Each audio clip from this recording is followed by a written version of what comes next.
That's incredible, sir. I always thought that Doc Holliday was the one that killed him.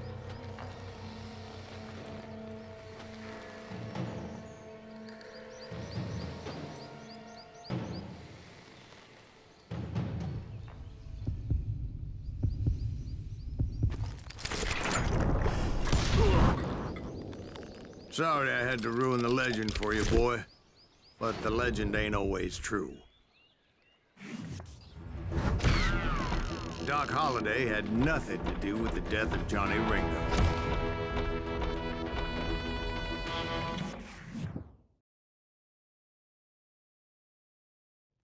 I was paid a healthy bounty for Ringo and Curly Bill, and realized there was real money to be made. That's why I went after Henry Plummer.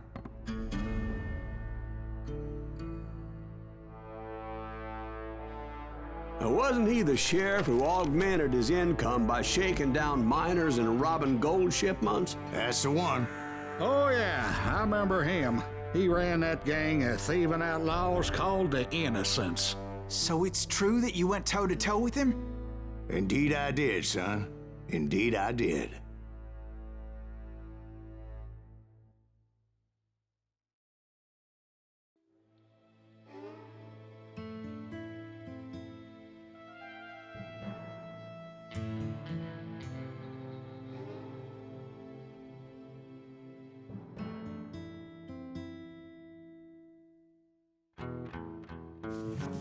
I knew I needed resources if I was going to track down Roscoe Bob Bryant, and hunting Plummer looked like a good way to get rich quick.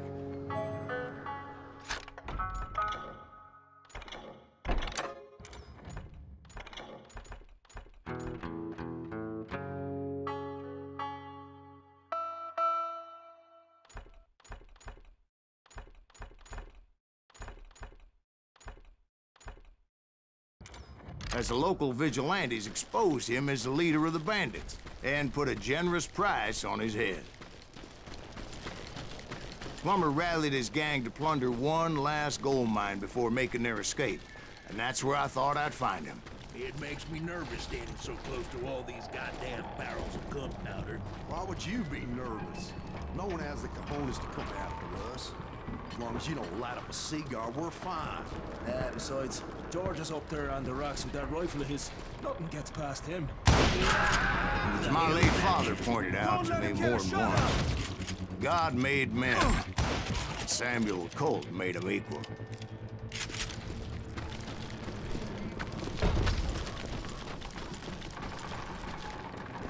I knew that dynamite wasn't mine, so I decided the polite thing would be to return it.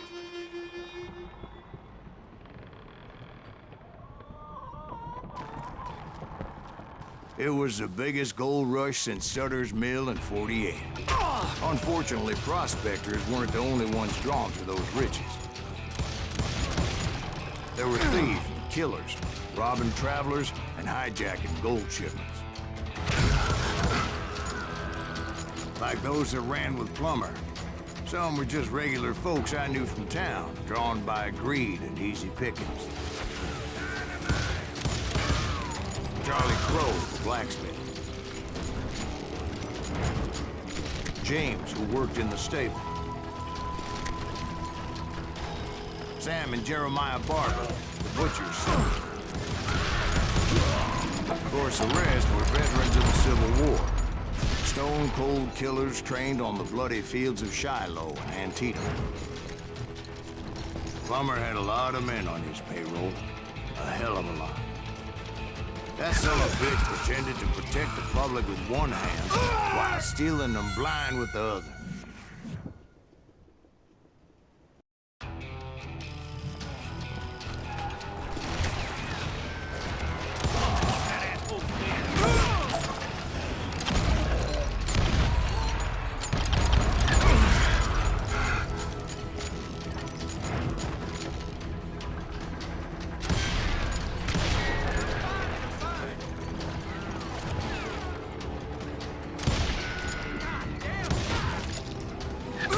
He set up a defensive perimeter, which I had no idea how to breach.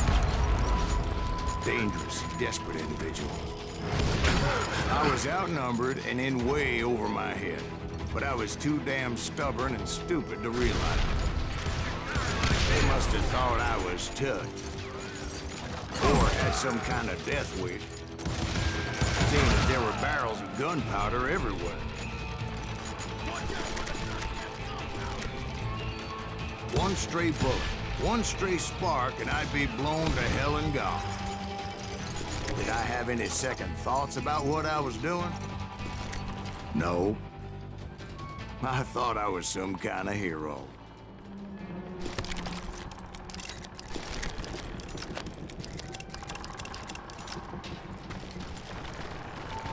I finally made it past and headed on to meet my destiny. But first, I had something I needed to figure out.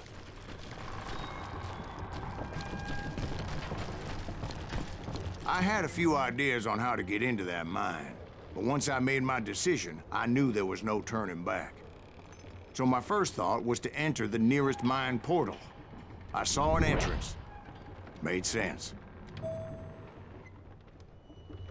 It was the quickest way in, but that also made it more dangerous, as there would undoubtedly be enemy pickets posted along the way.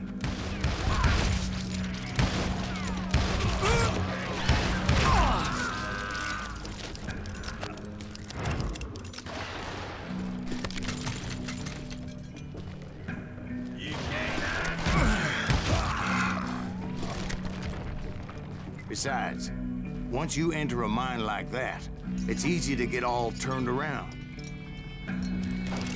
And that confusing maze of corridors wouldn't even be the worst of it. Some of those shafts can be as deep as hell.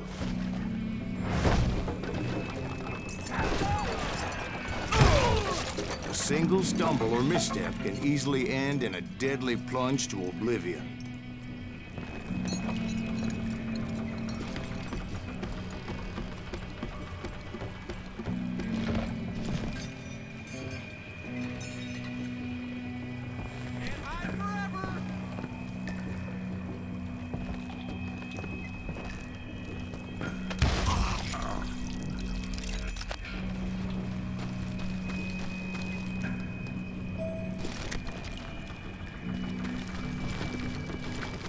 Quick reflexes often make up for a lack of common sense.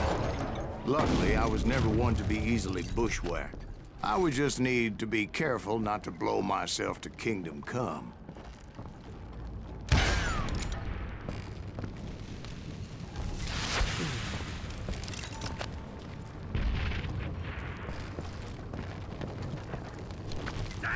With all that gunpowder and dynamite everywhere, a body has to know what he's shooting at.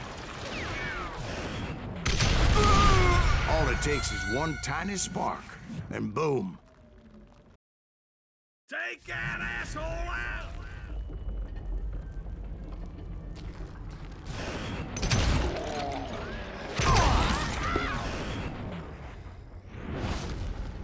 One wrong bullet could have turned that mine into a dad-blasted tomb.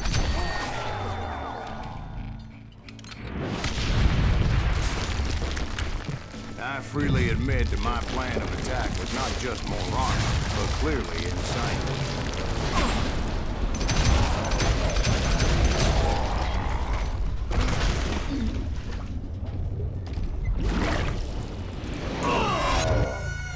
It's a good thing that I abandoned that ridiculous plan before I even tried it.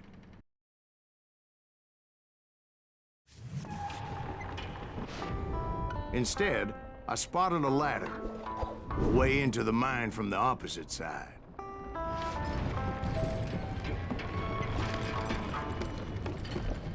It was a long way around, but that approach seemed more sensible at the time. Of course, being I had a problem with heights, that scaffolding scared the bejesus out of me. Climbing down that ladder required some caution. I was determined not to give up, however. As Sheriff Plummer seemed quite the despicable character. When the vigilantes discovered what the sheriff was up to, people were outraged. That 10,000 they put on his head would go a long way to helping me find where he belonged. And I had made it my mission to settle that score come hell or high water. But first, I would have to make a choice.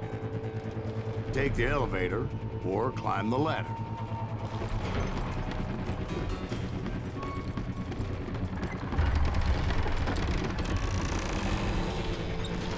I wanted to use the element of surprise.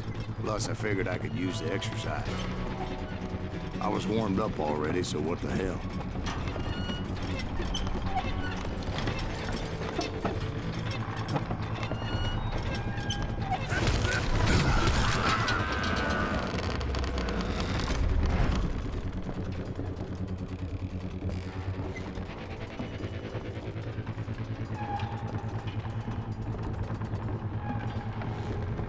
Plummer was a mad dog killer, and the people of Nevada City deserved better.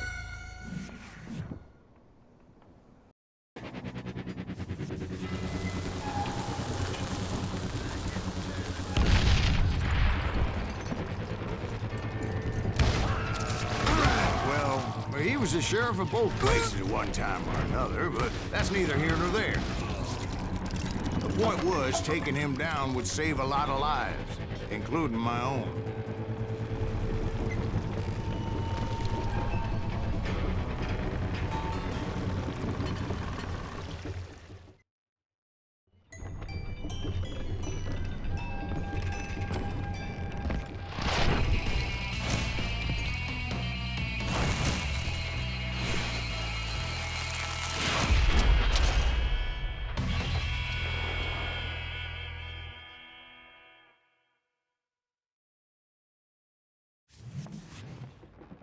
They're gonna bury you in a million pieces! This day is just getting worse and worse for you.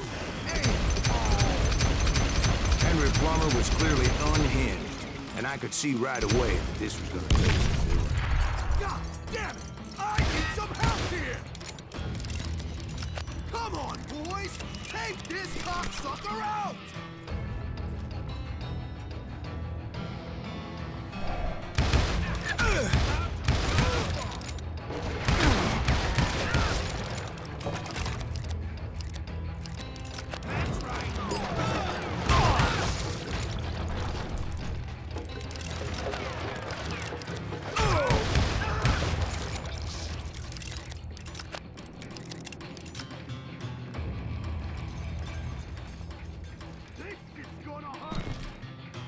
I can shoot too!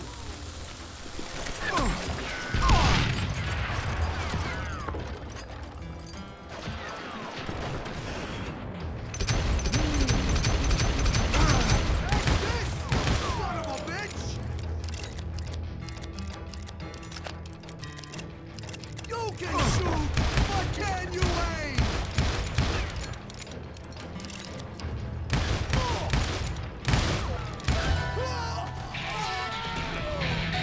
So that's how Henry Plummer died. Him and his crew were worth their weight in gold. And now, I was officially a bounty hunter. Word he was in Kansas with John Wesley Hardin. So that's where I went. Where in Kansas? Abilene. Why do you ask, Ben? No reason. Was Hardin as fast as Ringo? Ringo was fast, but John Wesley was as fast as the devil himself. He killed his first man at 15. From that day forward, he had a price on his head and wouldn't back down for nobody, not even Wild Bill Hickok himself.